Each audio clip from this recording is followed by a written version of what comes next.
je me véhicule uniquement à l'électrique, hein, avec 2 voitures électriques, une Nissan Leaf et une Kia. Le Super.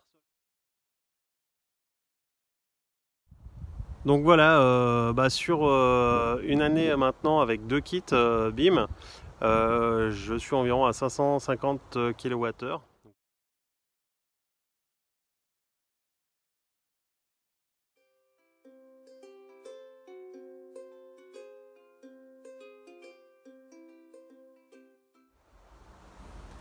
Alors je me chauffe au bois, hein, j'ai donc plusieurs énergies, le solaire électrique et le bois. J'ai également un panneau de marque Super Sola.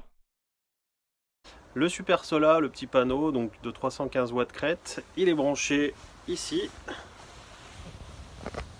Voilà, sur une simple prise.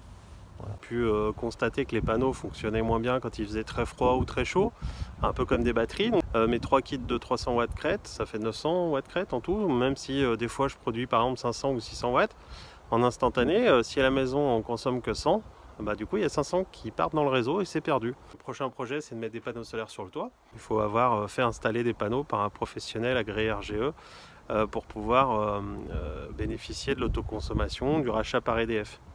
Donc ça m'a donné l'envie d'acheter une batterie et j'ai reçu hier ma batterie EcoFlow.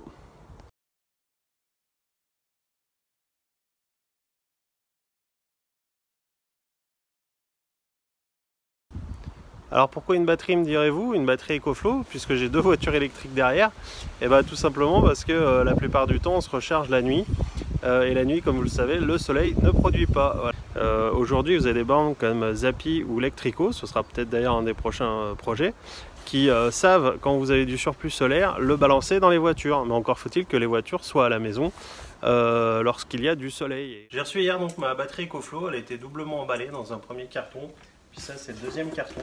Je l'avais commandé le 6 octobre et je l'ai reçu le 26 décembre. Je découvre en même temps que vous hein, la notice. Elle est bien protégée avec du polystyrène. Hop. Voilà la bête.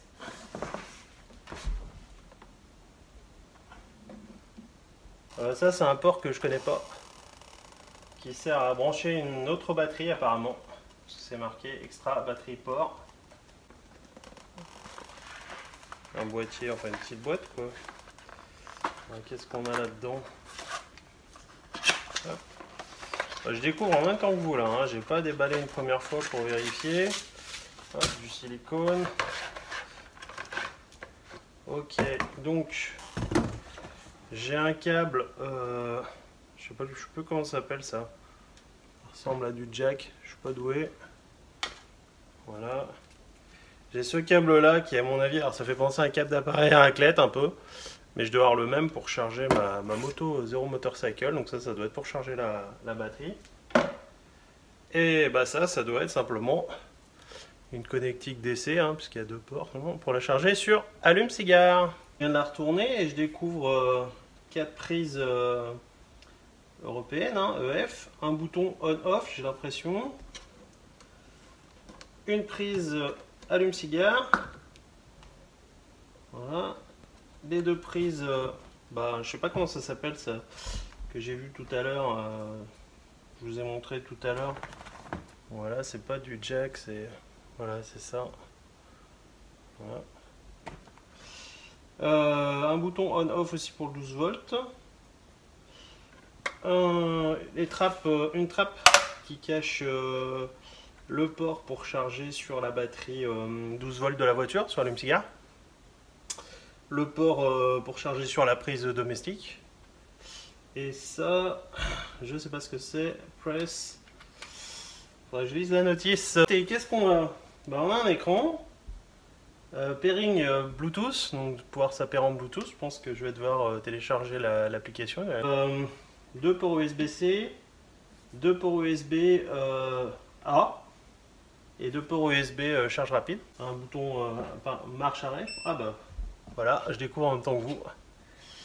Donc elle est chargée à 30%. Il n'y a rien qui sort et c'est marqué 83 heures.